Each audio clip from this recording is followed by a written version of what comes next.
नमस्कार विद्यार्थियों। पिछले व्याख्यान में हमने हिंदी साहित्य के इतिहास के अंतर्गत आदिकाल की चर्चा की थी और सिद्ध और नाथ कवियों की चर्चा की थी। और आपको याद होगा कि मैंने ये बताया था कि ये जो सिद्ध और नाथ कवि हैं उनका प्रभाव प्रत्यक्ष और परोक्ष रूप में कबीर और अन्य संत कवियों पर पड़ा। तो मैं उसी से जोड़ते हुए आज जो हिंदी में निर्गुण काव्य धारा है और वो भी संत काव्य धारा है, जिसके प्रमुख कवि कबीर दास हैं, उन पर आज हम चर्चा करेंगे। तो दो तीन बिंदुओं की विशेष रूप से हम यहाँ चर्चा करेंगे कि उनका दार्शनिक आधार क्या था और सामाजिक दृष्टिकोण क्या था और कौन कौन से कवि इसमें हुए और उनकी क्या क्या विशेषताएं हैं। तो इतिहास की दृष्टि से हम इतना ही जानेंगे। और क्योंकि इतिहास का एक उद्देश्य ये होता है कि परंपरा को हम जानें और उस परंपरा का अवलोकन और मूल्यांकन भी करते चलें। किस प्रकार से हिंदी साहित्य का विकास हुआ आदिकाल से भक्तिकाल, भक्तिकाल से रीतिकाल, रीतिकाल से आधुनिक काल। तो हम भक्तिकाल में पहुंच गए हैं। अब भक्तिकाल की बात कर रहे हैं। तो भक्तिकाल में दो प्रमुख धाराएं मानी जाती हैं, निर्गुण और सगुण। और उसके बाद निर्गुण में भी संतों की ज्ञान धारा, और दूसरा ये है कि जो प्रेमाख्यानक काव्य लिखे गए वो प्रेम की धारा जो बहती है उसमें। हालांकि भक्ति को अलग अलग खानों में बांटना बहुत ही उचित प्रतीत नहीं होता है, लेकिन अध्ययन के लिए तो और उनकी अलग अलग विशेषताओं को जानने के लिए तो हमें अलग अलग अध्ययन करना ही पड़ेगा। तो सबसे पहले हम जो निर्गुण संत काव्य धारा है उसके विकास के बारे में बात करेंगे। तो आप जानते हैं कि दो मार्गों की बात मूल रूप से की जाती है, ज्ञान मार्ग और भक्ति मार्ग। हालांकि ये दोनों ही मार्ग एक दूसरे के परस्पर एक दूसरे को संबल प्रदान करते हैं, विरोधी नहीं है। ज्ञान भी भक्ति की ओर ही जाता है और केवल जो भक्ति है उसमें भी सगुण काव्य धारा के माध्यम से हम उसी अनंत ईश्वर तक पहुंचने का प्रयास करते हैं। तो सबसे पहले जो ज्ञान मार्गी जो सिद्धांत है उसमें ज्ञान की अनुभूति पर बल है। केवल ज्ञान प्राप्त कर लेना ही समाधान नहीं है, अंत नहीं है, बल्कि ज्ञान की अनुभूति पर बल दिया गया। यानी अनुभूति ही होनी चाहिए और अनुभूति की प्रवणता और अनुभूति की विशेषताओं पर बल दिया गया। अब इसका सूत्र हम कहाँ से ढूंढें कि ये जो ज्ञान परंपरा, जो ज्ञान की अनुभूति की परंपरा आई, क्या अपने आप उसका उद्भव हुआ या संत परंपरा में ही उसके बीज बोए गए? ऐसा नहीं है। उपनिषदों में और उसके बाद शंकराचार्य ने इस ज्ञान की अनुभूति के माध्यम से भक्ति को प्राप्त करने का एक सिद्धांत हमारे सामने रखा और उसी सिद्धांत को इन संत कवियों ने भी अपनाया।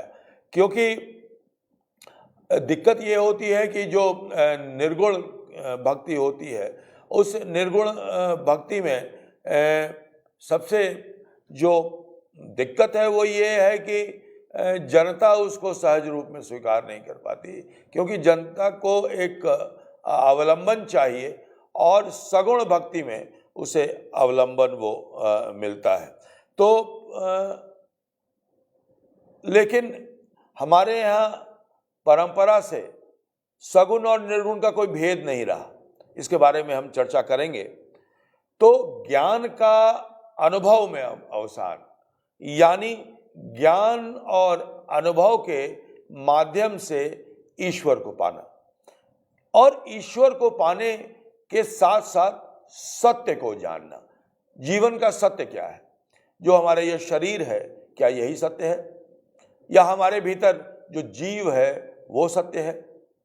क्या जीव सत्य है या ब्रह्म सत्य है, या परमात्मा है सत्य है कि आत्मा सत्य है? और क्या मनुष्य ही ब्रह्म है, मनुष्य ही ईश्वर है? अहम ब्रह्मास्मि की जो संकल्पना शंकराचार्य ने की, उसका क्या मतलब है? अहम ब्रह्मास्मि ये कोई अपनी बड़ाई करनी नहीं है, अहम का उद्बोधन नहीं है, बल्कि ये बताना है कि हमारे अंदर ही ईश्वर का वास होता है। और ये जो शरीर है, वह शरीर जो है वो तो भूतत्व में, पंच तत्व में विलीन हो जाने वाला है, लेकिन आत्मा अजर अमर है। और ये जो आत्मा और परमात्मा का जो मेल है, जो अद्वैत है, वही इस अद्वैत का भाव कबीर में भी है और संत कवियों में भी। इन्होंने आत्मा और परमात्मा का भेद नहीं माना, जीव और ब्रह्म का भेद नहीं माना, हाँ, और शरीर को नश्वर माना। शरीर के भीतर जो जीव है वो तो वो नश्वर नहीं है, वो तो जाके परमात्मा से मिल जाता है।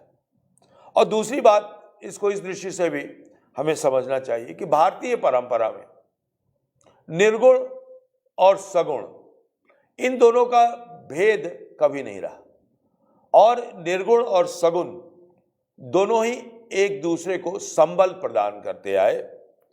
और अगर हम तुलसी को पढ़ें और कबीर को पढ़ें तो कई बार हम ये देखते हैं कि तुलसी निर्गुण को का सगुण से मेल कराने की कोशिश कर रहे हैं, और जब कवि कबीर की बात करते हैं, यानी तुलसी भी निर्गुण की सत्ता को स्वीकार करते हैं, और जब कबीर राम की सत्ता को स्वीकार करते हैं तो वो भी सगुण सत्ता को ही स्वीकार करते हैं। हालांकि वो कहते हैं कि जो मेरा राम है वो दशरथ सुत राम नहीं, लेकिन भारतीय वांग्मय में, भारतीय स्मृति में, भारतीय चिंतन में राम को ये व्यक्ति नहीं है। राम तो परमात्मा का एक रूप है। राम ब्रह्मांड का एक चराचर जीव है, और जीव होने के साथ परमात्मा भी है। जैसे सगुण में भी और निर्गुण में भी यही बात कही गई है कि मनुष्य जो है वो भौतिक सुख में लीन हो गया है। और ये भौतिक सुख क्या है? ये भौतिक सुख माया है। तो निर्गुण भी माया की बात करते हैं, सगुण भी माया की बात करते हैं। निर्गुण ये कहते हैं कि गुरु के माध्यम से ये माया का जो द्वार है, माया का जो ये जाल है, वो माया का जाल हटेगा। और सगुण कहते हैं कि माया ही ईश्वर की प्राप्ति में सबसे बड़ी बाधा है, और ये राम देंगे आपको, विष्णु देंगे आपको, राम विष्णु के जो अवतार हैं, कृष्ण देंगे आपको, शिव देंगे आपको। तो ये जो सगुणोपासना की जो परंपरा है और निर्गुणोपासना की जो परंपरा है, ये एक दूसरे से जाके मिल जाती है, अलग है ही नहीं। ये बस भक्ति की तरफ ये अलग अलग रास्तों से जाती हैं। और कबीर तो कहते हैं ना, हिय निर्गुण नयनन ही सगुन, रसना राम सुनाम। तो कबीर में राम की उपस्थिति है, और रसना राम सुनाम की वो बात करते हैं। तो ये हम नहीं कह सकते कि कबीर का जो निर्गुणत्व है वो सगुणत्व के विरोध में खड़ा है। नहीं, वह निर्गुणत्व सगुणत्व के समर्थन में खड़ा है। निर्गुण राम, वो राम को सगुण नहीं मानते, वो राम को निर्गुण मानते हैं, लेकिन राम की सत्ता को स्वीकार करते हैं। जपहु रे भाई निर्गुण राम जपहु रे भाई, अभिगत की गति लखी न जाई। कहे कबीर जाके भेदय नाही, निज जन बैठे हरि की छाई। अब देखिए, कबीर कहते हैं कोई भेद नहीं है जीव और उस अपार सत्ता में, और आओ हम बैठे, निज जन बैठे हरि की छाह, और हम सब मिलकर इस हरि की छाह में। तो हरि भजन की बात सगुण में भी की जाती है और निर्गुण में भी की जाती है। तब निर्गुण सगुण से अलग कैसे हुआ? तो ये सब जो बाह्याचार हैं, उन बाह्याचारों के कारण निर्गुण और सगुण का अंतर है। आंतरिक जो भाव है उसमें कोई अंतर नहीं है। तो निर्गुण भक्ति का आलंबन क्या है? निराकार और अगोचर। और सगुण का क्या है? साकार और गोचर। इतना ही दोनों में अंतर है, क्योंकि सगुण में भी राम स्मरण है, निर्गुण में भी राम स्मरण है। लेकिन निर्गुण भक्ति में सबसे ज्यादा जो महत्व दिया गया है, वह महत्व दिया गया है प्रेम को। आप जानते हैं, यह दोहा बार बार आपने सुना है, ढाई आखर प्रेम के पढ़े तो पंडित होए। माने पंडित ज्ञानी वही हो सकता है ये जो ढाई आखर प्रेम के। ये प्रेम कहां से आया? ज्ञान से तो निकला नहीं प्रेम। यह प्रेम निकला अनुभूति से, यह प्रेम निकला जनमानस से। यानी ज्ञान से लोक, लोक और ज्ञान, ये संत काव्य धारा में एक साथ मिल जाते हैं। क्योंकि ये जो संत थे, वो संत लोक से आए थे बाहर, और वो लोक के बीच में, जनता के बीच में, गरीबों के बीच में रहते थे, ईश्वर की आराधना करते थे, और बताते थे कि अगर मनुष्य से प्रेम करेगा वही सबसे बड़ी भक्ति, यानी मानव कल्याण।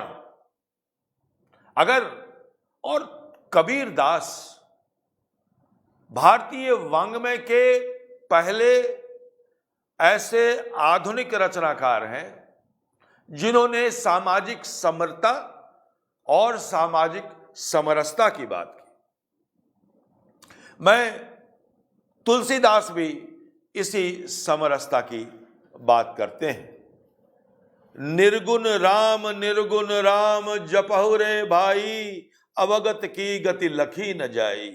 चारि वेद जाके सुमृत पुराणाम, नौ व्याकराम मरम न जानाम। शेष नाग जाके गरुड़ समाना, चरण कमल कमला नहीं जाना।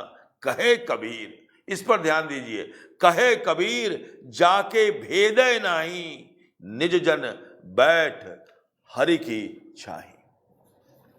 अब मैं दो पद कबीर, एक कबीर का और एक तुलसी का रखता हूं, और दोनों में देखिए कितनी समानता है।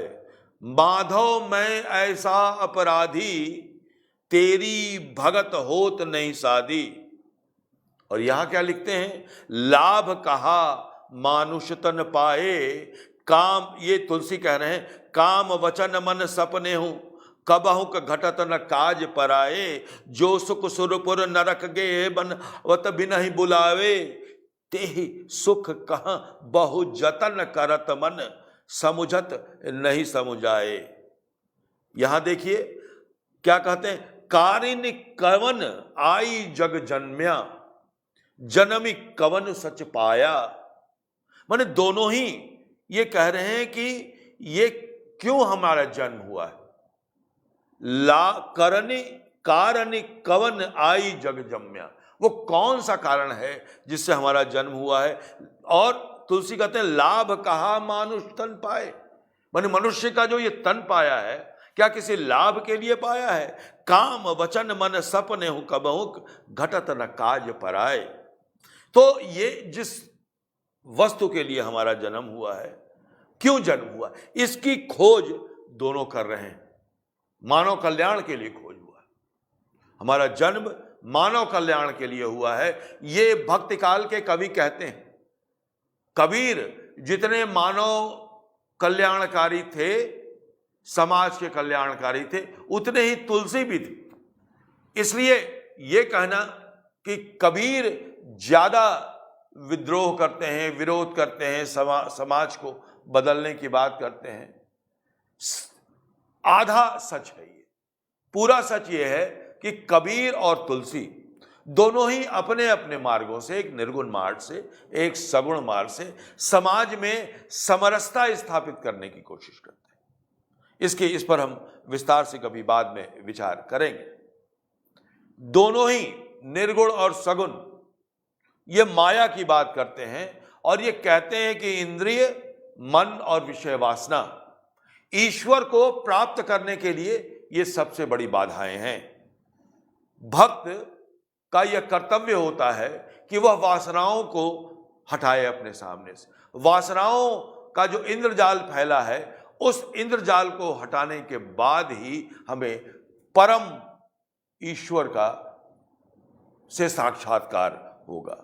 राम और काम का जो द्वंद्व है, वह राम और काम का द्वंद्व कबीर में भी है और तुलसीदास में ही। निर्गुण कवियों ने रहस्यवाद, रहस्य, अपनी कविता में रहस्य को निर्मित किया, प्रतीकों का इस्तेमाल किया और इसको खोलने के लिए लोक प्रतीकों का इस्तेमाल किया। दुल्हन गावहु मंगल चार, ये जो लोक का जो प्रतीक है, उस प्रतीक का इस्तेमाल इन्होंने किया है। और जो ये कहा है कि दुल्हन गावहु मंगल चार, इसमें जो कबीर ने जो प्रतीकात्मकता का ईश्वर और भक्ति की जो संकल्पना है, उस संकल्पना का जो इस्तेमाल कबीर ने किया है, वो सभी संत कवियों ने किया है, जिनकी चर्चा अभी हम फिलहाल आगे करने जा रहे हैं। तो ये बात सामने आई कि जो दार्शनिक और सांस्कृतिक आधार है संत काव्य का, वह उपनिषद, शंकराचार्य का द्वैत, नाथपंथ, इन सब से परंपरा से वो ग्रहण करता है। ऐसा नहीं है कि कबीर परंपरा से अलग खड़े हैं, कोई दूसरी परंपरा नहीं, परंपरा एक ही है। उस परंपरा को अलग अलग ढंग से कबीर भी लेते हैं और तुलसी भी लेते हैं। उपनिषद में ब्रह्म, जीव, जगत और माया की बात की गई है। ब्रह्म के स्वरूप का वर्णन किया गया है, वहीं से सब कुछ कबीर प्राप्त करते हैं। शंकर का अद्वैत, जीव विशुद्ध ब्रह्म तत्व है, यह शंकर का अद्वैतवाद है। माया से इसमें भिन्नता प्रकट होती है, सारे भ्रम इसी के कारण है, सारा कष्ट इसी के कारण। पूरा का पूरा संत काव्य इसी दार्शनिक सांस्कृतिक आधार पर टिका हुआ। आत्मा की अखंडता, समरसता, एक रसता, अद्वैत रूपिता और अकथनीयता, माने उसका वर्णन हम नहीं कर सकते, उसका आस्वादन हम कर सकते हैं लेकिन वर्णन नहीं कर सकते। ये पूरा संत काव्य इस दार्शनिक और सांस्कृतिक आधार से भरा हुआ। अब नाथपंथ में शून्यवाद और योग जो प्रक्रिया है, उसका भी इन संत काव्यों ने इस्तेमाल किया। लेकिन सबसे जो महत्वपूर्ण चीज है वो गुरु की प्रतिष्ठा, गुरु की महिमा। इसमें गुरु के माध्यम से ही आप ईश्वर के पास पहुंच सकते हैं। गुरु गोविंद दो खड़े, काके लागो पाओ, बलिहारी गुरु आपणे, गोविंद दियो बताए। तो गुरु से ही आप गोविंद के पास, ईश्वर के पास पहुंच सकते हैं। ये सबसे महत्वपूर्ण बात जो नाथ पंथ ने जिस बात को प्रतिष्ठापित किया, ये भी परंपरा से अलग नहीं है। ये परंपरा से, गुरु शिष्य परंपरा से, गुरु का महत्व भारतीय परंपरा और भारतीय संस्कार में लगातार स्थापित रहा है। इसको नाथ पंथियों ने विशेष महत्व दिया और संत कवियों ने भी उस बात को ग्रहण किया और अपने दार्शनिक और सांस्कृतिक आधार को उससे मजबूत किया। अंतर क्या है सगुण का, सगुण से निर्गुण का? कि कहते हैं कि सभी तरह के, और इसमें नाथ पंथ से अलग भी हैं, सिद्ध से भी अलग हैं, जो तांत्रिक विद्याएं हैं, जो अन्य आडंबर हैं, उन आडंबरों से अलग हटकर प्रेम के माध्यम से कर्म कांड की अनपेक्षिता को, दुरूहता को दूर करना, यानी सहजता से मनुष्य बिना किसी के सहारे, बिना किसी के माध्यम से खुद भी ईश्वर को प्राप्त कर सकता है। सहज साधना के रूप कहा ही है संत कवियों ने, हरिरस पिया जानिए, हरिरस पिया जानिए जे कबहू न जाए खुमार। अगर आपने हरिरस पी लिया तो आपका नशा, आपकी खुमारी कभी नहीं जाएगी। मैं मनता घूमा परे नाही तन की साथ। फिर आप पागल बनकर घूमते रहिएगा इधर उधर और तन की चिंता आपको नहीं रहेगी। इसको अभिधा में लेने की जरूरत नहीं है।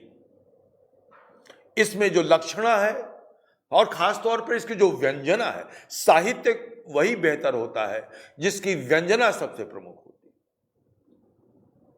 तो इसकी व्यंजना यह है कि अगर आप हरि का रस, हरि भक्ति का रस अगर ग्रहण कर लेते हैं तो आपको इस तन की चिंता नहीं रहेगी, बल्कि आपको मन की चिंता रहेगी, ईश्वर की चिंता रहेगी, दूसरों का कल्याण कर सकेंगे आप।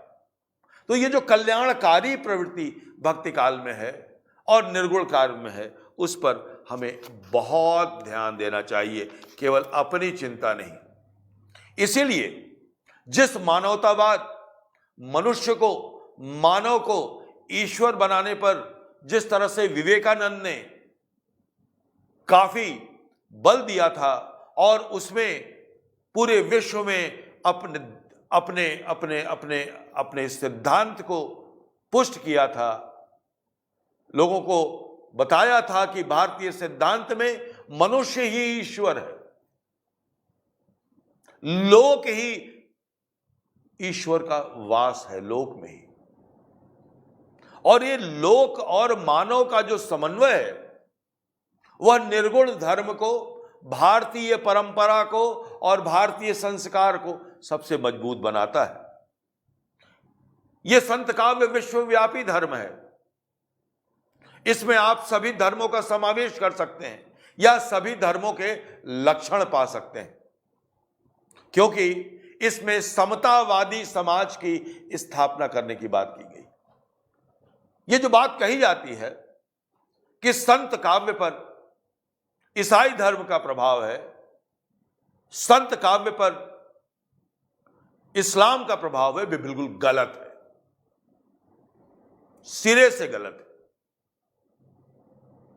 संत काव्य भारतीय परंपरा, सनातन परंपरा का विकसित और आधुनिक रूप है और इस पर इस्लाम और ईसाई धर्म का कोई प्रभाव नहीं है। समतावादी समाज की स्थापना भारतीय संस्कार और भारतीय चेतना से निकली हुई वस्तु है, जिसे कबीर ने बहुत ही शक्ति से, बहुत ही जोरदार ढंग से इसको सामने रखा। बात करनी चाहिए हमें, कभी बात करेंगे हम कबीर के आधुनिकता बोध पर, जिसने जाति, वर्ग, वर्ण, पंथ किसी में भेद नहीं माना और एक समतावादी समाज बनाने की परिकल्पना की। अब हम थोड़ी सी चर्चा कर लें कि निर्गुण भक्ति धारा के प्रमुख कवि कौन कौन से हैं। केवल यहाँ चर्चा ही हो सकती है, क्योंकि हर एक कवि अपने आप में इतना विशाल है कि उस पर हम अलग से अध्ययन करते हैं, करते रहे हैं। निर्गुण संत परंपरा में सबसे पहले जो आचार्य हैं वो रामानंद हैं, जो रामानुजाचार्य के शिष्य थे। और ये रामानंद संत मत के अगुआ रहे हैं। इनके भक्तमाल में, नाभादास के भक्तमाल में इनके जिन शिष्यों का उल्लेख किया गया है उसमें अनंतदास, कबीर, पीपा और धन्ना सबसे प्रमुख हैं। और इन सभी कवियों ने बाह्य आडंबरों का विरोध किया है, मूर्ति पूजा का विरोध किया है और उन तमाम कर्म कांडों का विरोध किया है जिसको वो ईश्वर के तक पहुंचने का साधन नहीं मानते। वे ईश्वर तक पहुंचने का साधन ज्ञान और भक्ति, ज्ञान की अनुभूति और भक्ति को मानते हैं, प्रेम को मानते हैं, सहज साधना को मानते हैं। इसमें जो सबसे बड़ा कवि इस काव्य धारा में हुआ, जिसके कारण निर्गुण संत काव्य धारा प्रमुखता से सामने आया, वो है कबीर। कबीर एक मात्र कवि नहीं है, कबीर दार्शनिक भी हैं, कबीर चिंतक भी हैं, कबीर समाज को एक नई दृष्टि देने वाले समाज सुधारक भी हैं और कबीर भारत का वह पहला आधुनिक कवि है जो हिंदी साहित्य के माध्यम से पूरे भारत को एक नया दृष्टिकोण देता है। जब पूरा समाज धर्म पर आधारित था, जाति पर आधारित था, उस समय कबीर एक नए भारत के निर्माण का आह्वान कर रहे थे। यह बहुत महत्वपूर्ण बात और इस पर व्यापकता से विचार होना चाहिए। कबीर कहाँ जन्मे, किसके घर में जन्मे, किस तरह से उन्होंने किसका विरोध सहा, ये सारी बातें किंवदंतियों के रूप में उपस्थित हैं। अभी इनकी कोई प्रामाणिकता नहीं है, इसलिए ये जैसी किंवदंतियां हैं वैसे ही उसको स्वीकार कर हमें आगे बढ़ना चाहिए, क्योंकि इसका विशेष महत्व नहीं। कबीर निरक्षर थे। मसी कागद छूयो नहीं, कलम गयो नहीं हाथ। तो क्या थे कबीर? और इस सारे संतों के साथ ये बात लागू होती। मैं कहता हूं आंखिन देखी, मैं कहता हूं आंखिन देखी, तू कहता कागद की लेखी। मैं तो लोक में रहता हूं, लोक की बात कहता हूं, कागज में वो पढ़े हुए धर्मशास्त्र हमारे पास नहीं है। मैं दूसरों का कहा हुआ नहीं कहता हूं, मैं तो अपना देखा हुआ कहता हूं। इसके बाद जो एक महत्वपूर्ण कवि इस दौरान हुए वे थे रविदास, और वो भी राम की बात करते हैं। अब कैसे छूटे राम, प्रभु जी तुम चंदन हम पानी। ये बहुत ही प्रसिद्ध गीत है जिसको हम बार बार पढ़ते हैं, सुनते हैं और इसको हम देखते हैं। तो प्रभु जी हम चंदन, प्रभु जी तुम चंदन हम पानी, जाकी अंग अंग बास समानी। प्रभु जी तुम घन बन हम मोरा, जैसे चितवत चंद चकोरा। प्रभु जी तुम दीपक हम बाती, जाकी ज्योति बरै दिन राती। प्रभु जी तुम मोती हम धागा, जैसे सोने मिलत सुहागा। प्रभु जी तुम स्वामी हम दासा, ऐसी भक्ति करे रैदासा। तो ये जो दास्य भाव है रैदास, और जो जीव और ब्रह्म का जो मिलन है, तुम चंदन हम पानी, दोनों को मिला के ही टीका लगाया जाता है, जाकी अंग अंग बास समानी, जो सुगंधित है बहुत, तो चंदन और पानी को मिलाने से ही उसमें सुगंध में वास आता है। तो ऐसे थे हमारे रविदास। नानक देव को तो आप लोग सब लोग जानते ही हैं, जिनके परंपरा में सिख धर्म की स्थापना हुई और बाद में कई गुरु हुए, गुरुओं को महत्व दिया गया और इनकी वाणियाँ गुरु ग्रंथ साहब में संग्रहित हैं। पंजाबी साहित्य का ये एक प्रमुख ग्रंथ है, एक प्रमुख भारतीय ग्रंथ है। और जो कबीर की भावना है, वही भावना, जो रैदास की भावना है, वही नानक देव की भावना है, जम्बनाथ की भावना है, दादू दयाल की भावना है, मलूक दास की भावना है, सुंदर दास की भावना है। इन पर अलग अलग बात करने का अवकाश अभी नहीं है। एक महत्वपूर्ण बात, जब हम हिंदी साहित्य पर बात कर रहे हैं तो निश्चित रूप से हमें यह भी देखना होगा कि जो भक्त कवि थे, उन भक्त कवियों ने हिंदी भाषा को किस प्रकार समृद्ध किया। एक महत्वपूर्ण बात यहां यह है कि हिंदी भाषा लोक से और जाकर जुड़ गई और संत कवियों ने जितनी भी लोक भाषाएं थी, भारत की लोक भाषाएं, उन लोक भाषाओं को ग्रहण किया और एक मिली जुली भाषा निर्मित की।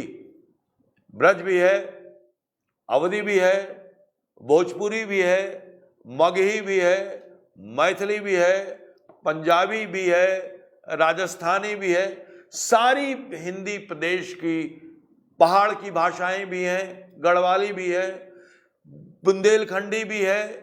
जितनी भी भाषाएं हैं, इन कवियों ने उसको ग्रहण की, क्योंकि उन्हें अपनी बात जनता तक पहुंचानी थी। उन्हें अपनी बात किसी पढ़े लिखे वर्ग तक नहीं पहुंचानी थी। इसलिए लोक भाषा और ऐसी लोक भाषा, मिश्रित लोक भाषा निर्मित हुई जिसे जो पढ़े लिखे नहीं हैं वो भी उसको ग्रहण कर सकते। लोक प्रचलित लोकोक्तियां, मुहावरे, कहावतें और उन्हीं से रूपकों का निर्माण, उन्हीं से प्रतीकों का निर्माण, ताकि जो ग्रामीणवासी हैं, जो कर्मशील हैं, श्रमशील हैं, जो श्रम करके अपना भोजन यापन और अर्जन करते हैं। अच्छा, ऐसा नहीं है कि इन संत कवियों में केवल जो दलित जाति के लोग हैं वो दलित जाति के लोग ही आए, नहीं, ऐसा नहीं है। राजस्थान के बहुत से घराने के लोग भी यहां आए और अपने समाज को तोड़कर ब्राह्मणों से भी आए, संत कवि बने। तो हर एक समाज का व्यक्ति, वैश्य से भी आए, हर एक समाज का व्यक्ति इस संत काव्य की परंपरा में सामने आया। तो इस प्रकार ये जो संत काव्य है, वह संत काव्य भारत की समृद्ध परंपरा, चाहे वो दार्शनिक हो, सांस्कृतिक हो या भाषायिक हो, उस जो सामाजिक समरसता है, उस सामाजिक समरसता को सामने रखती है। और इस सामाजिक समरसता को रखते हुए एक ऐसी सामाजिक संस्कृति को सामने रखती है जिसमें सब लोग, हर एक धर्म का व्यक्ति, हर एक जाति का व्यक्ति, हर एक वर्ग का व्यक्ति, हर एक भाषा का व्यक्ति एक साथ रहे।